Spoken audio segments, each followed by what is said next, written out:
देखिए, दो टाइप की सोच है। एक कि इंसान खुद को बदल ही ना पाए, और दूसरा कि वो बस घड़ी घड़ी बदलते ही जाए। तो शकुनी भैया जो हमारे हैं वो दूसरी तरह के इंसान है। चौसर की पहली कोशिश नाकाम होने पर भी वो चुप नहीं बैठे। दुर्योधन को फिर से उकसाया और न चाहते हुए भी धृतराष्ट्र ने पांडवों को एक बार फिर से चौसर खेलने के लिए बुलावा भेज दिया। ये महाभारत बेटे के मोह में पड़े बाप की कहानी है, और मैं इसका साक्षी हूं। मैं आकाश हूं। मैंने ये भी देखा है कि कैसे शकुनी लगातार दुर्योधन के घावों को कुरेद कुरेद कर उसके अंदर की नफरत की आग को बुझने से रोक रहा था, क्योंकि आग बुझ गई तो शकुनी बुझ गया, और शकुनी कैसे बुझेगा, बड़ी पुरानी आग है। मेरे होते पांडव तुम्हारा बाल भी बांका नहीं कर पाएंगे भांजे। वो तुम्हारा कुछ नहीं बिगाड़ पाएंगे। मेरे ये पासे अन्याय और अपमान को कुचलने के लिए ही जन्मे हैं। देख लेना भांजे, कल उन्होंने तुम्हारी हंसी उड़ाई थी, और आज सारा संसार उन पर हंसेगा। सारा संसार उन पर हंसेगा। भांजे, सब हंसेंगे उन पर। बस मामा, बस मैं यही चाहता हूं। निचोड़ लीजिए उन पांडवों की शक्ति, उनका अहंकार, उनका वैभव। बाघ के पंजों से तो कोई बच सकता है भांजे, पर मेरे पासों से कोई नहीं बच सकता। पर मुझे भय है मामा, यदि पितामह फिर से पांडवों के पक्ष में खड़े हो गए तो क्या होगा? और उनका आदेश तो आपने देखा है, कोई भी टुकरा नहीं सकता। शैतान की देवी जिसकी पूजा करती है तेरा मामा वो है, और तेरा मामा कह रहा है संदेह मत कर भांजे, संदेह मत कर। मामा, पर उस कृष्ण को रोकने का उपाय जरूर सोच लीजिएगा। जिस छलिया ने यहां ना होकर भी पांचाली की लाज बचा ली, वो कुछ भी कर सकता है मामा। आपको तो सब कुछ पता था कृष्ण, फिर ये अनहोनी क्यों होने दी आपने? दूर बैठे तमाशा क्यों देखते रहे? क्या आपके मन ने आपको कोई संकेत नहीं दिया? आपको आभास तक नहीं हुआ? क्या ये समझना मेरी भूल है कि आप हमारी आत्मा में उतरकर सब कुछ जान लेते हैं? तुम जहां हो मैं वहीं हूं कृष्णा। तुम्हारे स्वर मेरे हैं। तुम्हारी आत्मा से निकली तुम्हारी वो पुकार भी मेरी ही पुकार थी। तो दुर्योधन को रोका क्यों नहीं तुमने कृष्ण? क्या तुम मुझे उसके हाथों अपमानित होते देखना चाहते थे? यदि मैं और तुम एक ही हैं, तो क्या मेरा अपमान तुम्हारा अपमान नहीं है? प्रत्येक घटना स्वयं में कुछ रहस्य छुपाए रहती है पांचाली। तुम्हारे इस अपमान का रहस्य भविष्य में अवश्य प्रकट होगा। भविष्य की प्रतीक्षा में मैं अपना वर्तमान खो दूं केशव? एक दुराचारी के हाथों अपनी मर्यादा दांव पर लगा दूं? तुम भोली हो कृष्णा, जो सच नहीं जान सकी। दांव पर तुम नहीं, स्वयं मैं लगा था। तुम मेरी चिरंतन शक्ति हो, और जुए में वही शक्ति दांव पर लगी। मैं तुम्हारी गूढ़ बातें नहीं समझ सकती कान्हा, पर मेरे साथ जो हुआ उससे मेरी जीने की इच्छा खो चुकी है। मैं केवल इसलिए जीवित हूं कि कौरवों से प्रतिशोध ले सकूं, और इसके लिए तुम्हें एक बार नहीं, बार बार आना होगा। तुम्हारा सबसे बड़ा शत्रु तुम्हारा क्रोध है पांचाली। प्रतिशोध की अग्नि में अपने आप को मत जलाओ। तुम्हारा यही क्रोध कहीं पांडवों का विवेक न हर ले। पांडव? मैंने उनकी शक्ति देख ली केशव, देख लिया उनका साहस, उनका पुरुषार्थ, उनका विवेक। भूल कर रही हो पांचाली, युधिष्ठिर को पहचानने में भूल कर रही हो तुम। उन्होंने जो कुछ भी किया भविष्य के लिए किया। और क्या हुआ? अचानक चुप क्यों हो गए केशव? तुम्हें भावनाओं के इस युद्ध से बाहर निकलना होगा पांचाली। अवश्य निकल जाऊंगी, पर हम पर अन्याय होता देखकर भी सबका इस तरह चुप्पी साध लेना। प्रतीक्षा करो कृष्णा, तुम्हारे प्रश्नों के उत्तर अपने आप मिल जाएंगे। याद रहे, कोई भी षड्यंत्र, कोई भी अनीति सत्य को पराजित नहीं कर सकती। सब कुछ हारने के बाद भी धर्म की ही जय होती है। वर्तमान तुम्हें विचलित अवश्य कर सकता है, पर पराजित नहीं। पर इस विजय से पहले बहुत कुछ देखना है तुम्हें। उस दूत का निमंत्रण स्वीकारना तो दूर, मैं उसे देखना नहीं चाहता भैया। वो दूत हस्तिनापुर जीवित नहीं लौटेगा, वध कर दूंगा मैं उसका। नहीं भीम नहीं, धीरज रखो। अग्रज के सामने इस तरह क्रोधित होना ठीक नहीं है। हम में से कोई भी फिर से हस्तिनापुर नहीं जाना चाहता। मैं चाहता हूं अर्जुन, और मैं अकेला नहीं, सबको साथ ले चलना चाहता हूं। तो ठीक है भैया, हम चलेंगे, और इस बार दुर्योधन का अंत होकर रहेगा। यदि तुमने दुर्योधन पर घात किया भीम, तो महाविनाश को कोई नहीं रोक सकेगा। ना तात विदुर, तात धृतराष्ट्र, ना पितामह भीष्म। तो विनाश के डर से हम अपने मान सम्मान से समझौता कर लें, उनके इशारे पर नाचते फिरे। वो जब भी बुलाएं, हम उनकी सभा में अपने बर्बादी का खेल खेलने पहुंच जाएं। ये कौन सा पुरुषार्थ है? ये कौन सी धर्मनीति है आपकी? संकट नीति और धर्म का नहीं है भैया भीम। संकट उस अनजाने षड्यंत्र का है जिससे दुर्योधन हमें अपना शिकार बनाना चाहता है। हम में से कोई नहीं चाहता भैया कि षड्यंत्र के जिस चक्रव्यूह से हम निकल कर आए हैं फिर उसी में फंस जाए। पांचाली ने जो भोगा है वो आपसे छुपा नहीं है भैया। उसने जो कहा था उसे तो याद कीजिए। यदि धर्मराज उसे याद कर लेंगे तो फिर से जाकर द्यूत का आनंद कैसे लेंगे नकुल?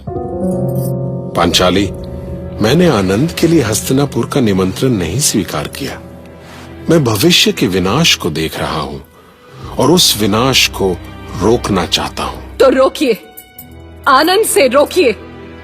भला आप उस पीड़ा को कैसे समझेंगे जो मैंने सहन की है। पर एक बात सुन ले ज्येष्ठ, अब तक तो मैं शांत रही, पर अब मैं कोई और परीक्षा नहीं दे सकूंगी। इस युद्ध को रोकने का और कोई उपाय नहीं है पांचाली। मैं जानता हूं कि यदि हम हस्तिनापुर नहीं गए तो दुर्योधन को इंद्रप्रस्थ पर चढ़ाई करने का बहाना मिल जाएगा। मैं कभी नहीं चाहता कि मैं तुम्हारे सपनों के इंद्रप्रस्थ को युद्ध की अग्नि में होम कर दूं। क्या आपके भ्राता आपके विचारों से सहमत है? मैं सभी भ्राताओं से हाथ जोड़ के निवेदन करता हूं कि कुरुवंश को विनाश और मुझे इस कलंक से बचा ले। मेरी कोशिश में मेरा साथ दे। मैं सबकी भावनाओं का सम्मान करता हूं। आप सब भी मेरी भावनाओं का सम्मान करें। आप कुछ कहना चाहते हैं भ्राता भीम? यदि कोई कुछ नहीं कहना चाहता तो मैं भी चुप हूं। इसका अर्थ ये हुआ कि आप सभी अपने अग्रज के सम्मान में हस्तिनापुर के लिए निकल रहे हैं। हां पांचाली, और इस बार केवल एक दांव लगेगा। उस दांव में जय या पराजय जो भी मिले, हम सभी को स्वीकार करना होगा।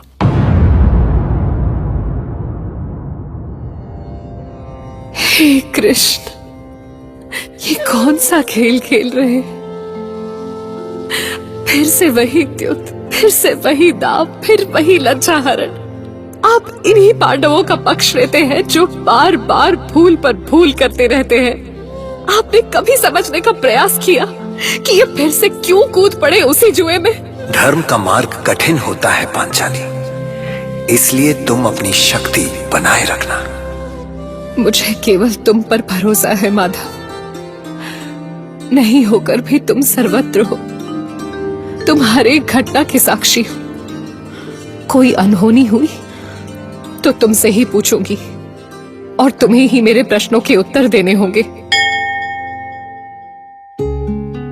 तो आखिर द्रौपदी कृष्ण से बात कैसे कर रही थी, जबकि कृष्ण तो द्वारिका में थे। दरअसल भगवान से बात करने के लिए उसको द्वारिका में खोजने की क्या जरूरत है? वो तो कहते हैं ना, भीतर ही होता है। जैसे शैतान को भी तो खोजना नहीं पड़ता, वो भी भीतर ही होता है, शकुनी की तरह। अब इसमें हंसने की क्या बात है मामा? वो आ गए हैं और अब हमारे साथ खेलेंगे भी, पर केवल एक दांव। और उसी एक दाव में उनका सर्वनाश हो जाएगा भांजे। और यदि हम वो दांव हार गए तो? हम कभी हार ही नहीं सकते भांजे। तुम हार सकते हो, मैं हार सकता हूं, लेकिन मेरे पास से कभी नहीं हार सकते।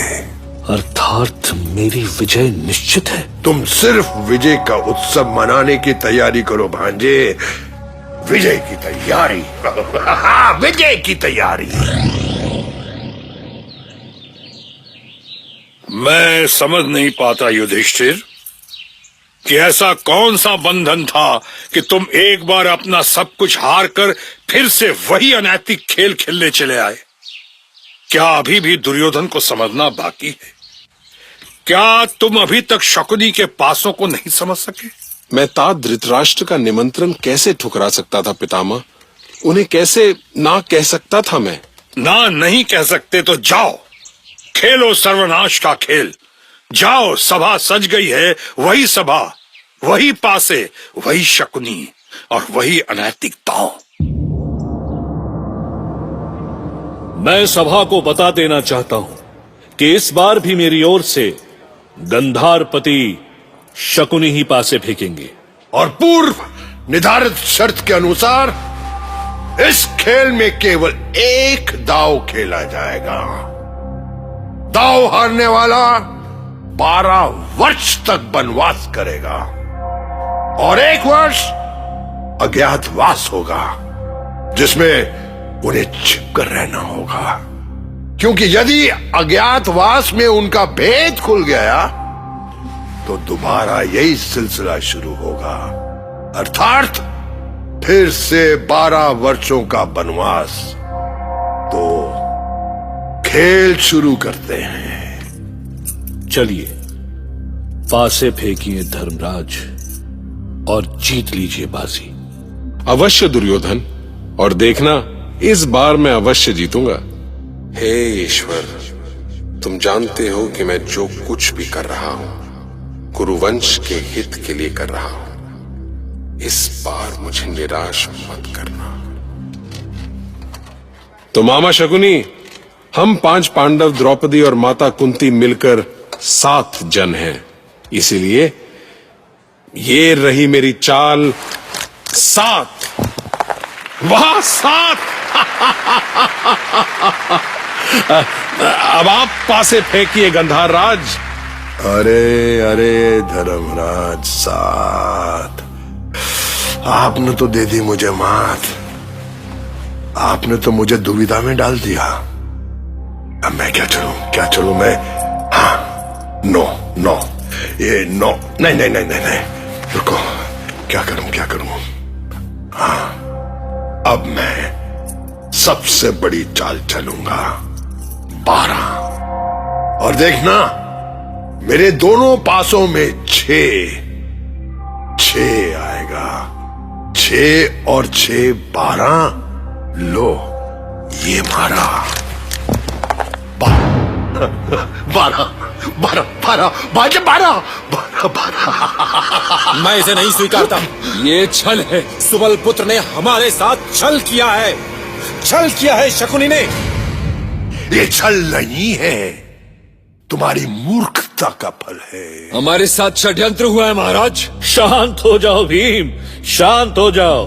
मोटे भैंसे की तरह गरजने से हार जीत में नहीं बदल जाती।